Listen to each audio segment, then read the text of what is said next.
Oi, pessoal, nós vamos falar sobre a obra Quarto de Despejo, da Carolina Maria de Jesus, que é uma obra que faz parte da lista de livros do vestibular da Unicamp.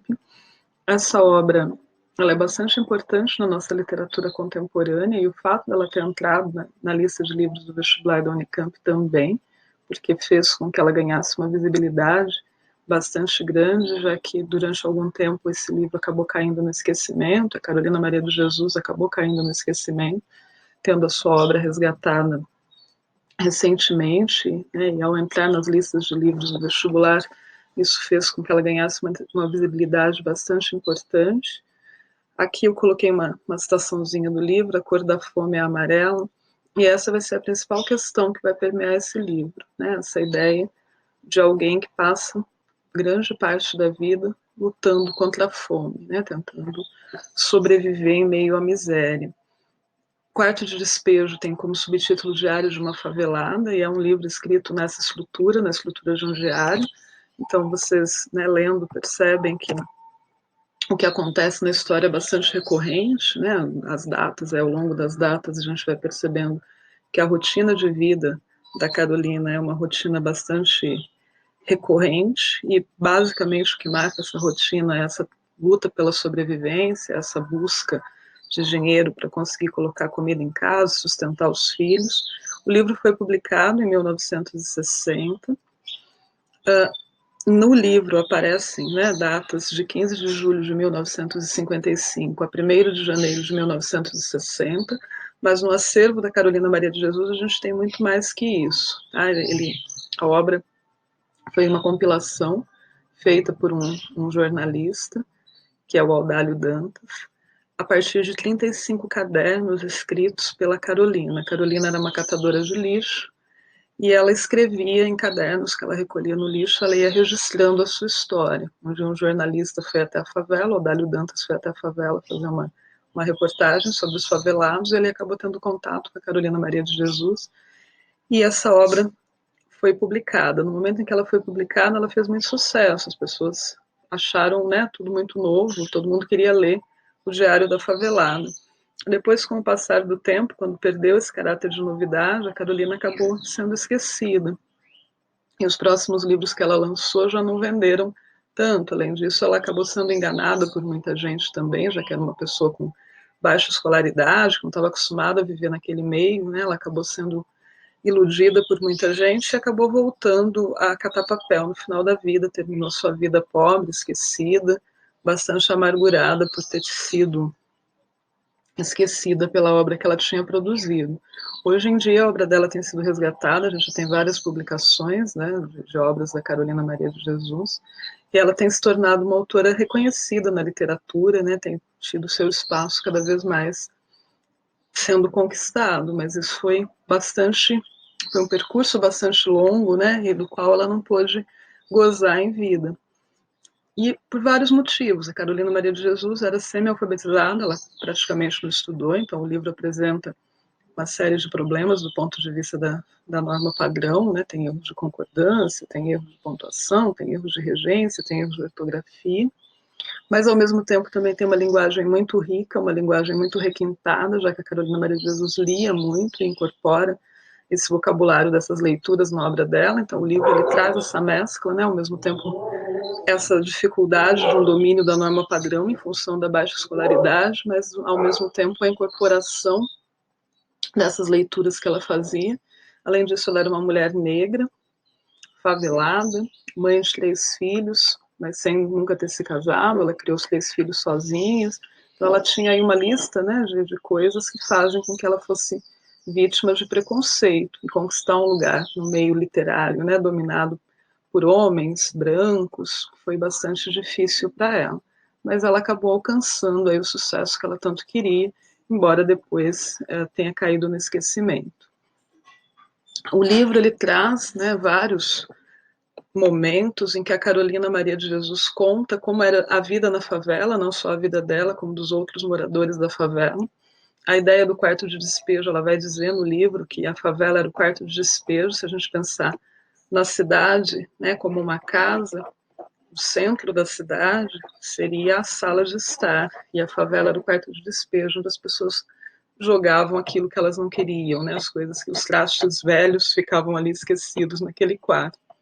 Isso vai ser um elemento bastante importante dentro do livro. Em vários momentos ela fala do quanto é incômodo para ela viver na favela, do quanto ela queria morar no que ela chama de uma casa residível, uma casa de tijolos, uma casa melhor do que aquele barraco que ela tinha, que ela não conseguia chamar de casa.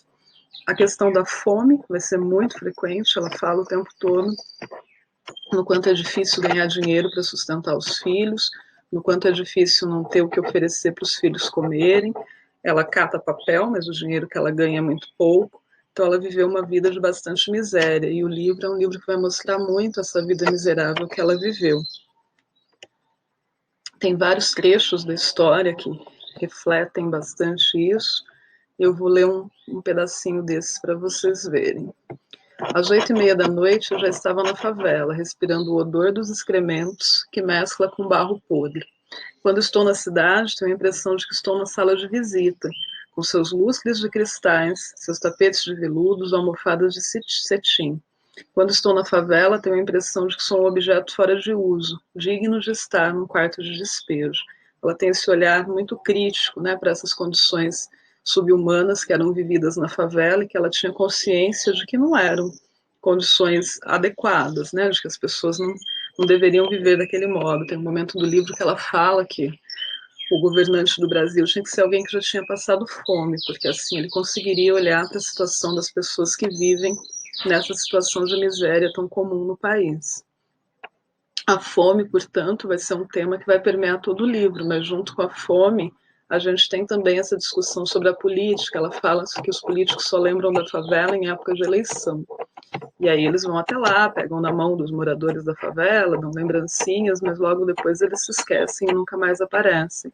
Ela fala também sobre o cotidiano dos moradores na favela, a situação de marginalidade em que muitos viviam, a violência doméstica, muitas mulheres que apanhavam dos seus maridos, a questão da bebida, da infância abandonada, todos vão ser temas que vão aparecer bastante na história que ela está contando. Ela fala muito o tempo todo sobre essa ideia que ela tinha, né, de ter uma vida melhor, de alcançar uma vida melhor, e ela tinha uma clareza muito grande das injustiças que marcavam o país. Então o livro o tempo todo ele soa, né, com um tom de denúncia dessas desigualdades, dessas injustiças. Ela tem plena consciência disso, ela tem plena consciência do racismo, das desigualdades sociais, das diferenças de classe que existem, e ela vai registrando tudo isso no livro ao longo aí das páginas do diário. Essa é uma das passagens mais fortes do livro, na minha opinião, que mostram muito, né, como essa situação do negro no Brasil continua sendo marcada por uma grande injustiça. Aconteceu a abolição dos escravos, mas não foi oferecida condição, nenhum tipo de condição adequada para que esses negros pudessem sobreviver sendo livres. E aqui ela fala um pouco disso. 13 de maio, hoje amanheceu chovendo. É um dia simpático para mim. É o dia da abolição, dia que comemoramos a libertação dos escravos. Nas prisões, os negros eram os bodes expiatórios, mas os brancos agora são mais cultos e não nos trata com desprezo. Que Deus ilumine os brancos para que os pretos sejam felizes. Continua chovendo e eu tenho só feijão e sal. A chuva está forte. Mesmo assim, mandei os meninos para a escola. Estou escrevendo até passar a chuva para ir lá no Sr. Manuel vender os ferros. Com o dinheiro dos ferros vou comprar arroz e linguiça. A chuva passou um pouco, vou sair. Eu tenho tanto dó dos meus filhos, quando eles vêem as coisas de comer, eles bradam. Viva a mamãe! A manifestação agrada-me, mas eu já perdi o hábito de sorrir. E aí no final do texto ela fala, era 9 da noite quando comemos. E assim, no dia 13 de maio de 1958, eu lutava contra a escravatura atual, a fome. E essa questão da fome vai ser extremamente importante dentro da história, né? Vai mostrar como era difícil a vida que ela levava, e todas as outras pessoas que moravam na favela, e como ela tinha consciência dessas dificuldades todas. Ela mostra como havia uma criminalização da população da favela, como a polícia abusava do seu poder em relação aos moradores da favela, como o álcool muitas vezes era usado como uma válvula de escape para aquela miséria, para aquelas dificuldades que eles enfrentavam, como a violência doméstica era uma constante na vida dos moradores da favela.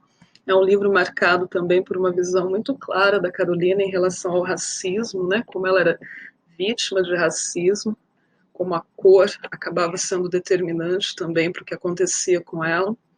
E é um livro que vai, como eu já disse, mesclar essa linguagem simples de alguém com pouca escolarização. A Carolina Maria de Jesus estudou só até a segunda série. Ela teve uma vida muito pobre, uma vida muito sofrida. Ela nasceu em Sacramento, Minas Gerais, e foi criada só pela mãe, trabalhava na roça com a mãe, não pôde frequentar a escola, frequentou a escola por um tempo muito curto.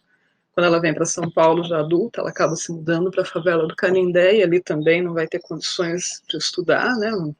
A luta pela sobrevivência vai ser o que vai marcar a vida dela. Então, ela tinha um conhecimento, do ponto de vista formal, né?